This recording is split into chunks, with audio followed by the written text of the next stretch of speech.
தஞ்சாவூர் அரவக்குறிச்சி தொகுதிகளுக்கு நவம்பர் 19ஆம் தேதி பேரவைத் தேர்தல் நடைபெறும் என்றும் அதே நாளில் திருப்பரங்குன்றம் தொகுதியில் இடைத்தேர்தல் நடைபெறும் என்றும் அறிவிக்கப்பட்டிருக்கிறது. இந்த அறிவிப்பு குறித்த முழுமையான விவரங்களை டெல்லி செய்தியாளர் கணபதியிடம் கேட்கலாம். கணபதி, தேர்தல் தேதி அறிவிப்பு வெளியாகி இருக்கிறது, அது குறித்த விரிவான விவரங்கள் என்ன?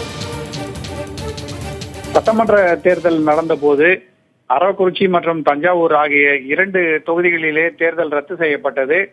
பெரிய அளவிலே பணம் கைப்பற்றப்பட்டதும் பணப்புழக்கம் அதிகமாக இருக்கிறது என்பதால் தேர்தலை ரத்து செய்ய வேண்டும் என்று தேர்தல் ஆணையம் முடிவு செய்ததுமே அதற்கு காரணம்.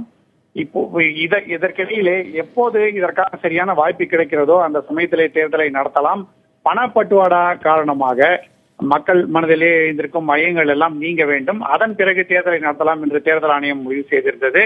இதற்கு இடையிலே உள்ளாட்சி தேர்தல் நடப்பதாக இருந்த சமயத்திலே இந்த தேர்தலை அறிவிக்கலாமா என்ற ஆலோசனை நடந்தது. ஆனால் அப்போதும் அது வேண்டாம் என முடிவு செய்யப்பட்டது. அதைத் தொடர்ந்து தற்போது நவம்பர் 19ஆம் தேதி என்று இந்த 2 தொகுதிகளிலும் தேர்தல் நடத்தலாம் என தேர்தல் ஆணையம் முடிவு செய்திருக்கிறது. இது குறித்து விரிவான அறிவிப்பு இன்று வெளிவரும் என தேர்தல் ஆணைய அதிகாரிகள் சொல்கிறார்கள்.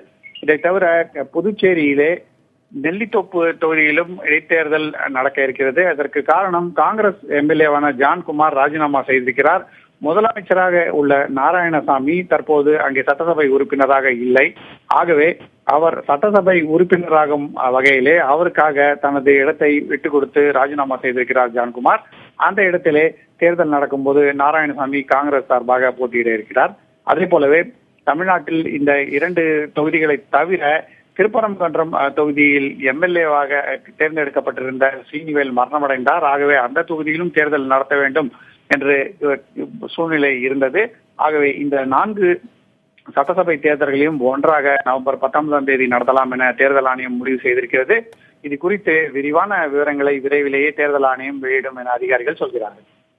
கணபதி, தேர்தல் தேதி அறிவிக்கப்பட்டிருக்கிறது, வாக்கு எண்ணிக்கை எப்போது, முடிவுகள் எப்போது வெளியாகும் என்பது குறித்த தகவல் வெளியாக இருக்கிறதா? அதனுடைய விவரங்கள் என்ன? தேர்தலுக்கான நோட்டிபிகேஷன் என்று வெளியிடப்படும். எந்த தேதி முதல் வாக்காளர்களுக்கான பட்டியல்களை எல்லாம் சரி செய்து அதற்கு ஏற்றாற்போல என்னென்ன வேலைகளை முடிக்க வேண்டுமோ முடித்து தேர்தல் வேலைகளை தேர்தல் ஆணையம் தொடங்கும் என்பது நோட்டிபிகேஷன் என்பது எந்த தேதியிலே வெளிவருகிறதோ அந்த தேதி முதல் தொடங்கும்.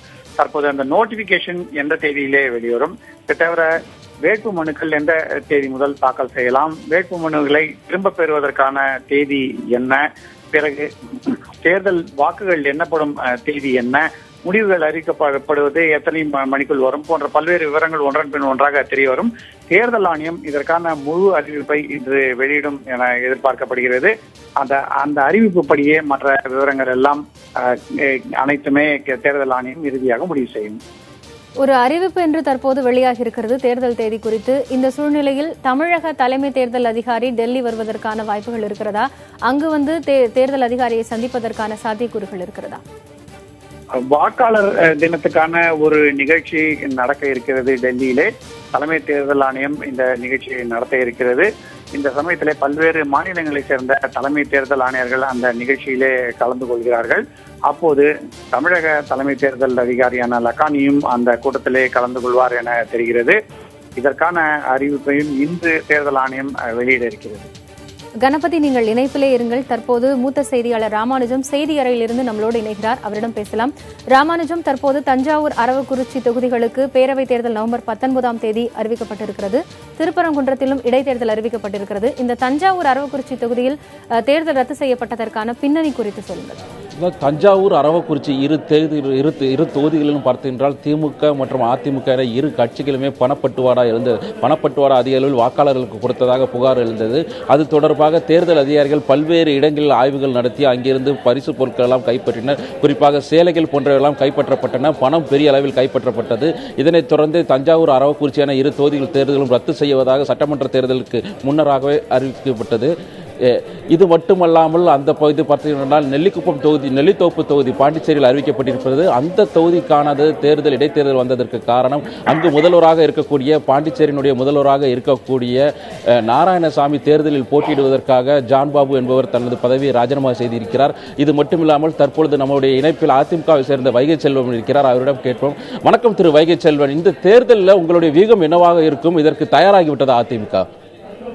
வணக்கங்க. அனைத்து இந்திய அண்ணா திராவிட முன்னேற்ற கழகத்தினுடைய நிரந்தர பொதுச் செயலாளர் மாண்பு தமிழ்நாடு முதலமைச்சர் புரட்சி தலைவி அம்மா அவர்களுடைய இந்த நல்லாட்சிக்கு ஒரு நற்சான்றிதழாக இத்தேர்தலின் முடிவு இருக்கும்.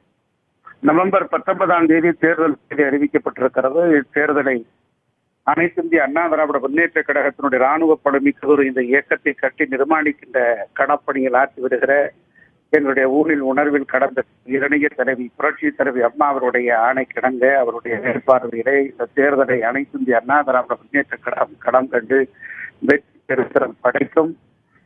அம்மா அவர்களுடைய சாதனை, அம்மா அவர்களுடைய இந்த தமிழ் மக்களுக்கு செய்திருக்கக்கூடிய அத்துணை நல்ல திட்டங்களையும் எடுத்து வைத்து இந்த அரசுக்கு மீண்டும் ஒரு நற்சான்றிதழ்களை கிடைக்குமாறு மக்களிடத்தில் எடுத்து சொல்வோம். ஏற்கனவே ஆளுங்கட்சி மீண்டும் ஆளுங்கட்சியான வரலாறு இதுவரை நடந்ததே இல்லை. அப்படி ஒரு வரலாற்றை 32 ஆண்டுகளுக்கு பிறகு நிரூபித்து காட்டிய உண்மை ஈடில்லா தலைவி புரட்சி தலைவி அம்மா அவர்களுக்கு தான் கிடைத்தது.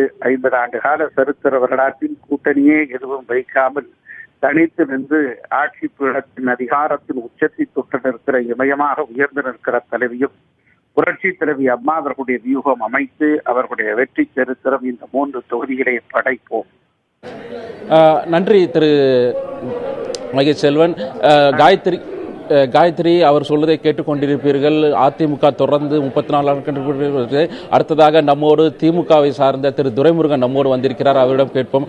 வணக்கம் சார். இந்த தேர்தலில் திமுகவினுடைய வியூகம் என்னவாக இருக்கும்? ஏற்கனவே பல்வேறு குற்றச்சாட்டுகளாம் கூறப்பட்டதால் 2 சட்டமன்ற தேர்தல்கள் ஒத்திவைக்கப்பட்டன. அது மட்டும் இல்லாமல் திருப்பரங்குன்றத்துக்கு இடைத்தேர்தல் தேதியானது அறிவிக்கப்பட்டிருக்கிறது. இதில் திமுகவினுடைய வியூகம் என்னவாக இருக்கும்?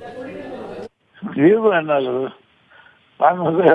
எலெக்ஷன்ல பணம் பட்டுவாங்க தேர்தல் கமிஷன்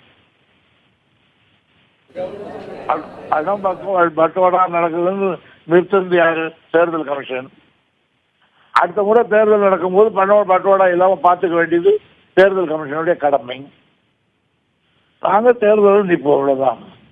தேர்தல் நீங்கள் நிற்போம் என்று தெரிவித்திருக்கிறீர்கள். பொதுவாக ஒரு தேர்தலில் ஏதாவது ஒரு கட்சி சார்பாக குற்றச்சாட்டு வரும். ஆனால் இந்த தேர்தல் குறிப்பிட்டு சொல்ல வேண்டும், அரவக்குறிச்சி, தஞ்சாவூர் 2 தொகுதிகளிலுமே 2 கட்சிகளுமே பணப்பட்டுவாரா செய்ததாக குற்றச்சாட்டு எழுந்திருக்கிறது. இந்த குற்றச்சாட்டுக்கு தேர்தல் கமிஷன் மட்டுமே பொறுப்பு என்று கூறி தள்ளி வைக்க முடியாது அல்லவா? இதில் உங்கள் கட்சி மீதும் குற்றச்சாட்டு இருக்கிறது. அதை பத்தி உங்களுக்கு கருத்து என்ன? நாங்க அந்த குற்றச்சாட்டுல இல்லை. நீங்கள் அந்த குற்றச்சாட்டில் இல்லை என்று தெரிவித்திருக்கிறீர்கள். உங்கள் எதிரணியில் இருக்கக்கூடிய ஆளுங்கட்சியான அதிமுக மீதும் அதே குற்றச்சாட்டு இருக்கிறது. அதனை தாங்கள் எப்படி பார்க்கிறீர்கள்? அதை பத்தி இல்ல, சொன்னது யாரு? நிறுத்தது யாரு? அவர் போய் கேளுங்க சார்னா. 2 பேர்கிட்ட 3 பேர்கிட்ட நிறுத்தறது தேர்தல் கமிஷன். அந்த தேர்தல் கமிஷனை போய் கேளுங்க. நீங்க மாதிரி நிறுத்திட்டியே, இதெல்லாம் இல்லாம ஒன்று தேர்தல் நடத்துவேன்னா அவரை கேளுங்க. திருப்பி எங்கேயாவது யாராவது கேள்வி கேட்டு உட்காந்துக்கிறீங்க.